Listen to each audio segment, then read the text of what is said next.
Hey guys, welcome to Rock on Air. Tonight we have a guest star with us. We have worship and we're going to continue in our senior interviews. Rachel? So our special guest tonight is Big Mike. Welcome, Big Mike. Sir. Glad to be here. So how long have you been working at Calvary?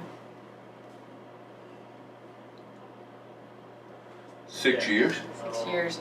Okay, and what is the largest dead animal you've ever found on the church campus? Well, I've seen a few dead squirrels hanging from the trees. Okay. What is your favorite part of working here? Working with the interns. Who's your favorite intern? It's time for Rock on the Air. Yep. Happy Wednesday and welcome to Rock on Air.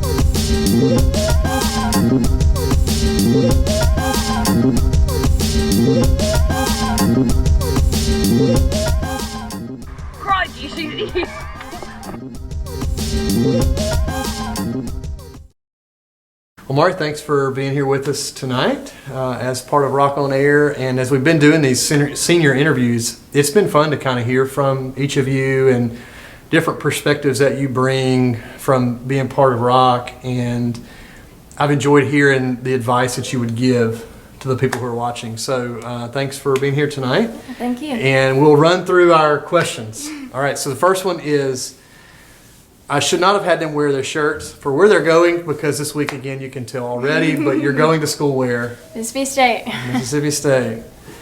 Another center. And you're majoring in? Art. I'm majoring in Art. Okay, so you and Olivia will probably have some very similar classes. Definitely. And with art, is there like a concentration that you're doing, or just art in general? I think I'll probably end up concentrating in painting. Okay. I don't know yet. Yeah, and what do you hope to do with that? I'm actually hoping to go to medical school afterward, so. All right. So kind of different. Yeah, well, I mean, I guess if you have a smooth hand for art, you could be like a surgeon. Right, maybe. We'll see. So yeah, do you have? I guess in the medical aspect, is there a specific field that interests you? I'm kind of thinking pediatrician, but I'm not really sure yet. Man, speaking of pediatrician, you probably hear my children in the background right now.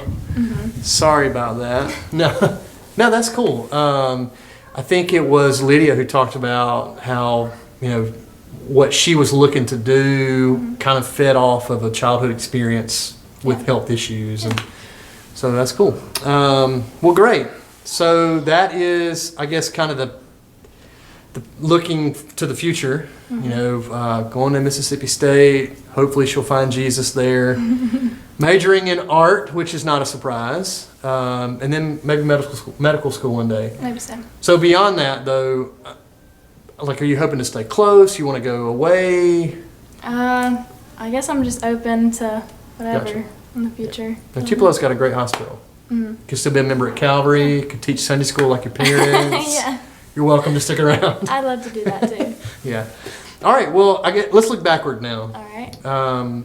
This has been a fun question. Thinking through all the years, you were going into the 8th grade when I got here. Mm-hmm. And so thinking through all the things that you've been part of as a Rock student, if you could, I guess, pick one favorite memory, what would you pick and why?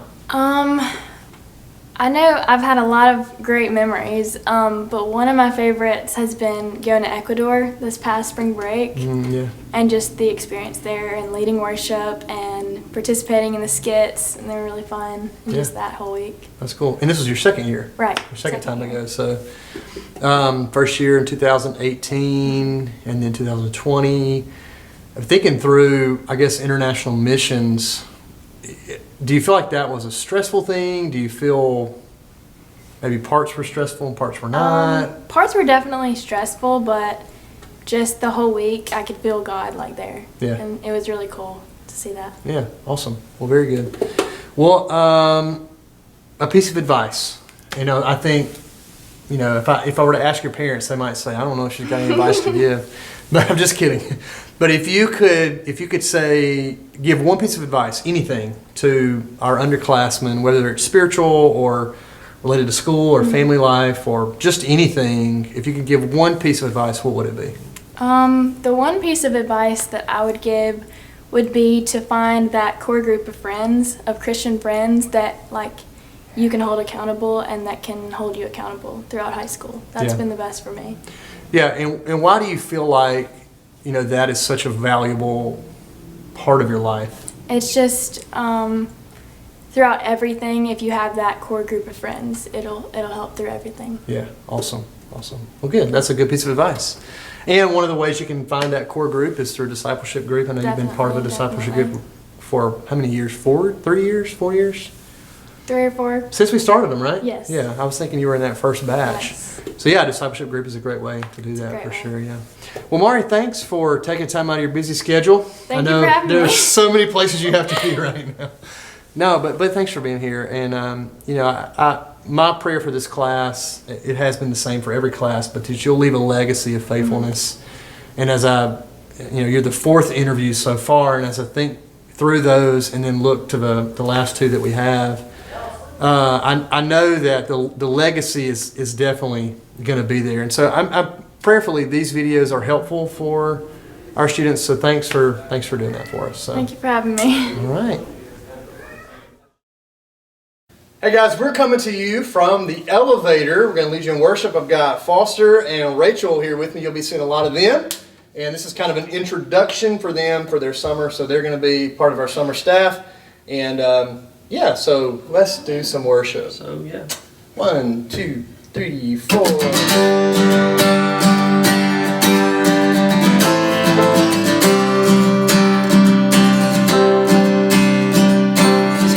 On the clouds, kings and kingdoms will bow down, and every chain will break, as broken hearts declare His praise. For who can stop the Lord Almighty? Our God is a lion, the Lion of Judah. He's roaring in power and fighting our battles. Every knee will bow before Him. Our God is the Lamb that was slain for the sins of the world. His blood breaks the chains, and every knee will bow before the Lion and the Lamb. Oh, every knee will bow before Him.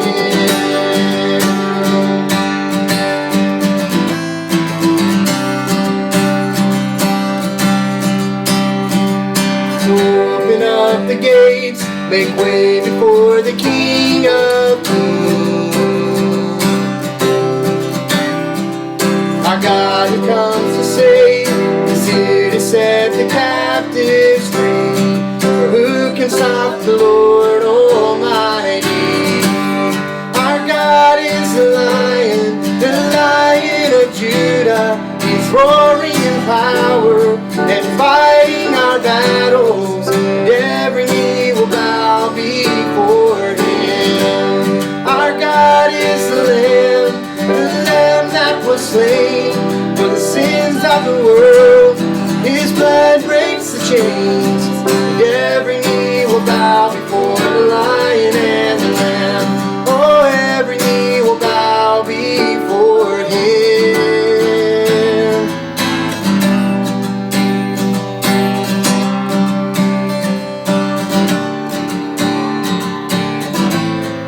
Who can stop the Lord Almighty? Who can stop the Lord? Who can stop the Lord Almighty? Who can stop the Lord? Our God is the Lion of Judah. He's roaring with power and fighting our battles. Every knee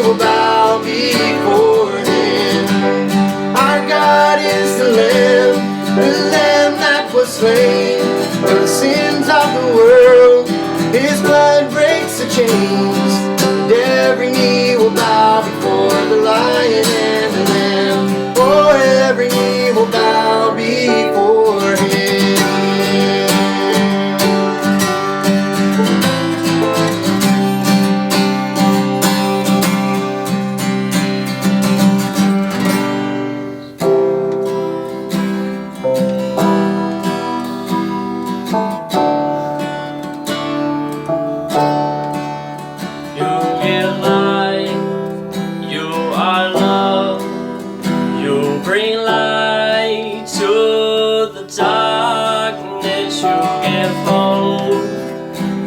Restore every heart that is broken.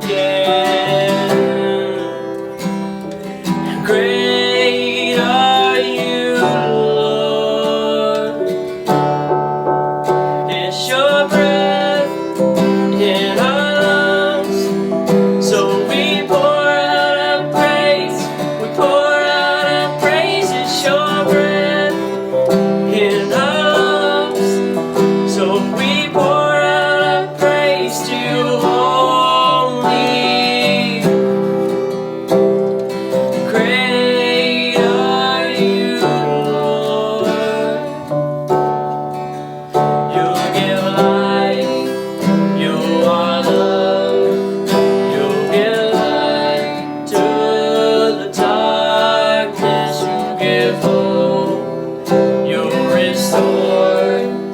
every heart that is broken. Great are you, Lord. It's your breath in our lungs, so we pour out our praise. We pour out our praise. It's your breath in our lungs, so we pour out our praise to you only. Great are you, Lord.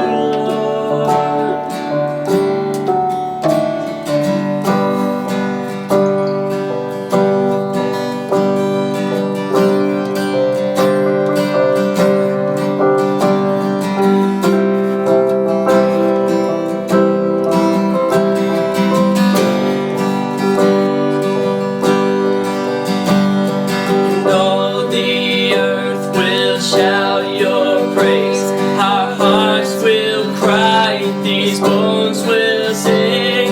Great are you, Lord,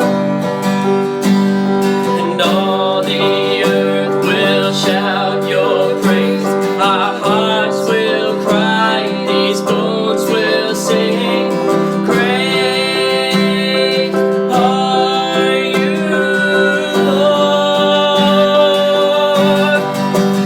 It's your breath in our lungs, so we pour out our praise.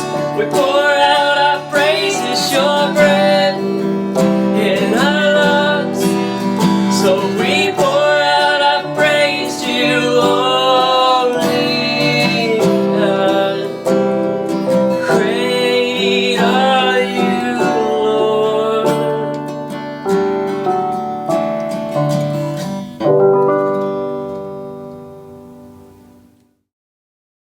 Well, thanks for being here with us again this week, and we continue our guest series. We're talking about my favorite story, and you've been seeing clues all week long about who the guest is this week. And to help you out, we give you a bonus clue. The bonus clue is that this person has 3 students who are part of Rock, and that narrows it down a lot for you. It's only about 2 families who have that. So who do you think it is? If you've not already dropped it in the YouTube chat there, or if you've not sent me a text, put it in the direct message in Instagram. Do that now. We don't have a prize, but it's just fun to see who you come up with. Well, if you guessed Carly Johnston, you would be exactly right. Carly, thanks for being here tonight, and even before that. So how many years? I think 10. Okay. But I lost count. Yeah. Well, I think, time flies when you're having fun, right? Yeah. So, and you've got 3 kids in Rock. I mean, I know Mari just graduated, but she's still technically part of Rock. Right.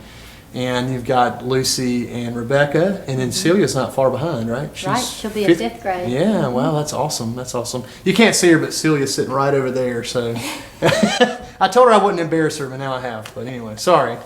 Well, no, that's great. And Richard has been teaching for a long time, so you said longer than you Yeah, have. he's probably taught like 17 maybe. Yeah. I'm just guessing. Yeah, I no, totally that's- don't know. Yeah. Well, I know he's been here a long time. We've talked about it before, but I can't remember the dates. And I tell you what, that is a really cool thing about Rock is all the people who are working with you right now, who volunteer their time, have been here for a long time.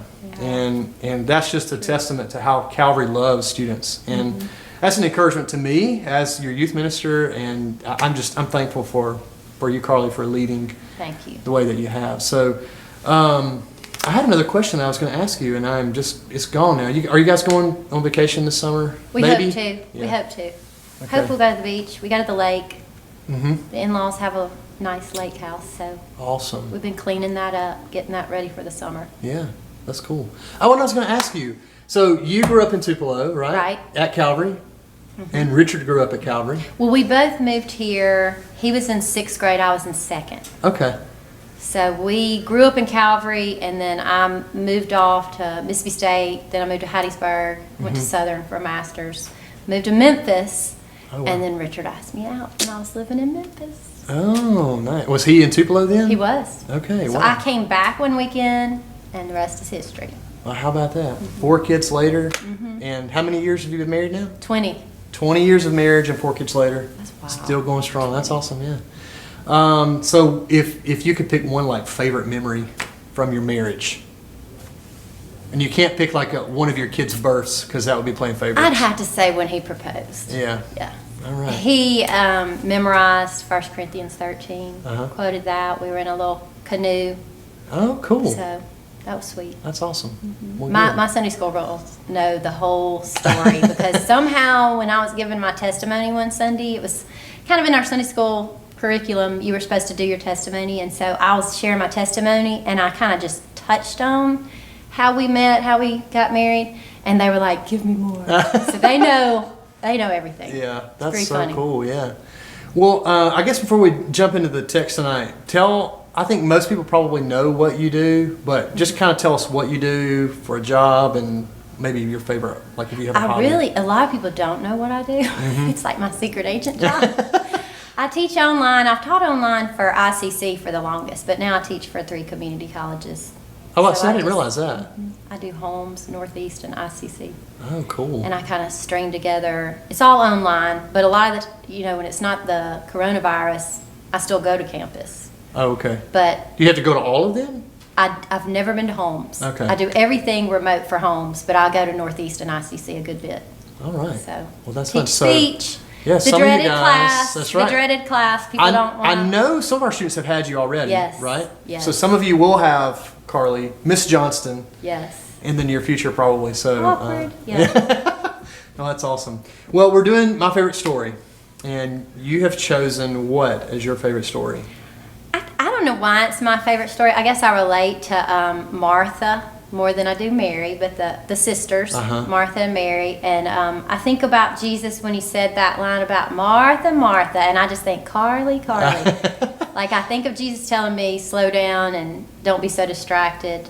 Yeah. So this has Yeah. been a good time to slow down. Oh, absolutely. And when we've had to. I think God's used that to slow us down too. For sure. Definitely.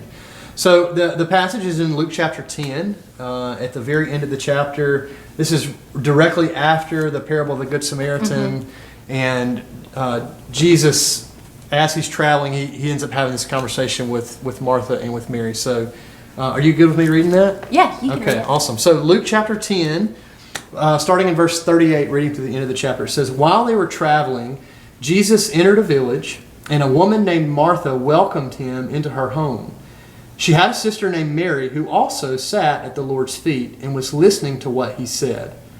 But Martha was distracted by her many tasks, and she came up and asked, Lord, don't you care that my sister has left me to serve alone? So tell her to give me a hand. And the Lord answered her, Martha, Martha, you're worried and upset about many things, but one thing is necessary. Mary has made the right choice, and it will not be taken away from her. This is a passage that I'm not sure, I know I've never preached it at Rock, and I don't know of many sermons that I've heard preached on I know I've heard sermons preached on this passage, but what do you think is really significant about it? I mean, you said you don't really know why you picked it, but what stands out for you in the story? I just relate to it that sometimes I'm growing up in church, you can be like a church girl. And you go to church, check. Yeah. You know, you do the certain task or the list of items, but you haven't really developed your own relationship with Jesus. And you know that I've talked about the Bible recap. That's been like the biggest thing for me to help me. It is sort of a list checker, so it kind of checks that box for me that I like to know I did what I was supposed to do, but it's helped me be a little deeper in my relationship. And I'm definitely more the one that's busy, and I would have been the one like this version in this children's Bible. I love it because it says, "Jesus, please tell my sister to help me," Martha whined. I relate to that. I relate to that she was the one, she looks angry. Yeah. She's like, Oh, wow. I'm over here, I'm stirring the pot or whatever she's stirring, busy in the kitchen, and she was doing the things. And I can definitely get caught up in the doing of the things and not take the internal Right. as much as the external. So I know that's where I fail more and want to. Yeah, and I think, and Rock has heard me talk about this many times about being active in your faith and doing the things that God has called you to. But if you look at what Martha's doing, she's serving Jesus here. I mean, Jesus has been invited into her home, and whatever it is she's doing, whether she's fixing a meal or cleaning or any other household task, she is serving Jesus. And Jesus looks at her and he basically says, "You need to calm down. Just sit down and breathe for a second and just be with me." And I think it's a struggle to just be with Jesus sometimes. I know I'm as guilty as the next person, and maybe you would say the same thing.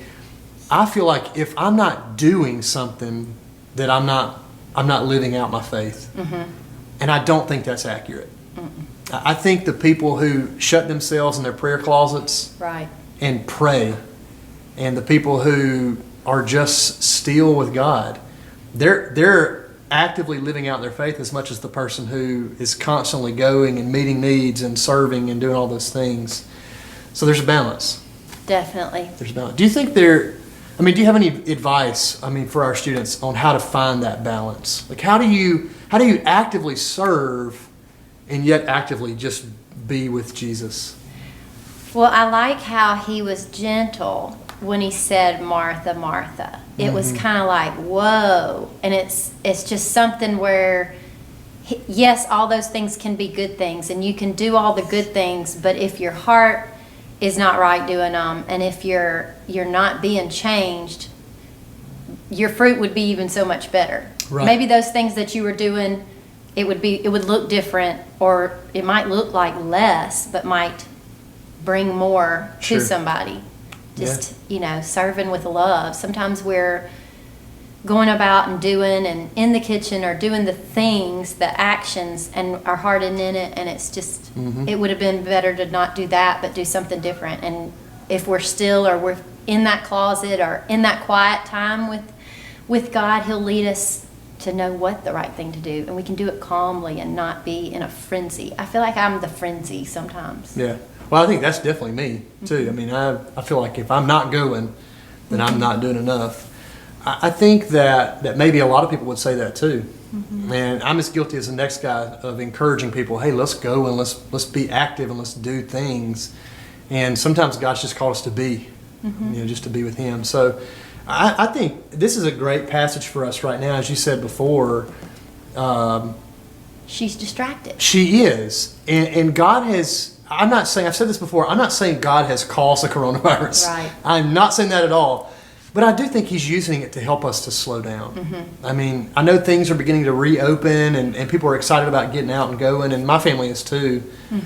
But I think in this time we haven't had a choice but to slow down. Right. And so I think maybe it has been a time to refocus, and I think that's good. So what about you? I'd love for you to drop a chat there in YouTube or send me a text. Which of these do you identify with the most? Are you a Martha who's like constantly going, or are you a Mary who is just content just to be with Jesus?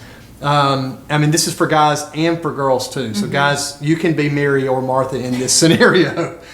Which personality fits you best? And maybe if you will take a second and think about where you are, that you can find a balance. That if you recognize right now, well, I you know what, I am more like Martha. I feel like I have to constantly be going, and I'm never really spending time with Jesus just to be with him, then that helps you find the balance with that. But if you would say, well, I'm definitely Mary, I just want to sit and just be with Jesus, that's wonderful, but sometimes the sponge has to be squeezed out to be useful. So that gives you an opportunity to find the balance. To go out. Yeah, absolutely, because it is in the spending time with Jesus that you find the motivation to go, and two, that you find the power to go. So I think this is a great passage for where we are right now. Martha and Mary. I mean, when I thought about my favorite story, I thought about all the possibilities people would choose. This one didn't come to mind. Really? But I think this is perfect for our time. It's kind of a girl one, chick flick. Yeah. Oh yeah, I see that. Absolutely, I see that. It's that or Esther. I also thought about Esther. Yeah. Like such a time as this. Right. Like our seniors and the things they're going through, God knew that was what they were going to be like. Sure. Their end of their senior year was going to end like this. So they just kind of have to accept it and let God use them in however way. Well, and I think too, it's going to shape them in the future. I mean, they may not make decisions based off what has happened, but this is a time they're never going to forget. Right. I mean, they're always going to be talking about. I mean, they're going to be sitting here one day, being interviewed by me because I'd love to be here in 20 years, and they're going to talk about coronavirus. Remember when? 2020, yeah. So yeah. Well, Carly, thank you for taking time out of your day to be here on Rock on Air tonight. And hey guys, if you are in Miss Carly's Sunday school class, I'd love for you to text her right now and just tell her how awesome that she is. I miss them. And she misses you. I don't know why she misses you, but I'm just kidding. I'm kidding. But no, this is the benefit of volunteers who love you, is that they do miss you. They do want to see you. So yeah. I mean, we had one Zoom and I was like, oh, I just didn't realize how much I missed seeing their faces and hearing them chatter. Yeah, absolutely. And I did leave the Zoom and let them Oh, that's a good idea. chat with themselves. Really cool. Since I'm the mom of two of them. Oh, that's true. Yeah. Yeah. No, that's great. Well, thank you for being here. Celia, do you want to come say hi? Come wave, Celia. Come just wave. You know Mari and Lucy want to see you on camera. Here she comes. Here she is. Everybody say hi to Celia. She'll be in Rock in just a couple of years, and we I can't have wait. to get her Strange Brew now that she did that. Oh, nice. Very nice. Well, thank y'all for being here and taking time out of your day. If you guys get a chance, let them know how much you appreciate it. And we'll be right back here, same time, same place, next week for Rock on Air. So thank you. Lead me higher, and lift my eyes up to the light where I can see all the pain coming to an end.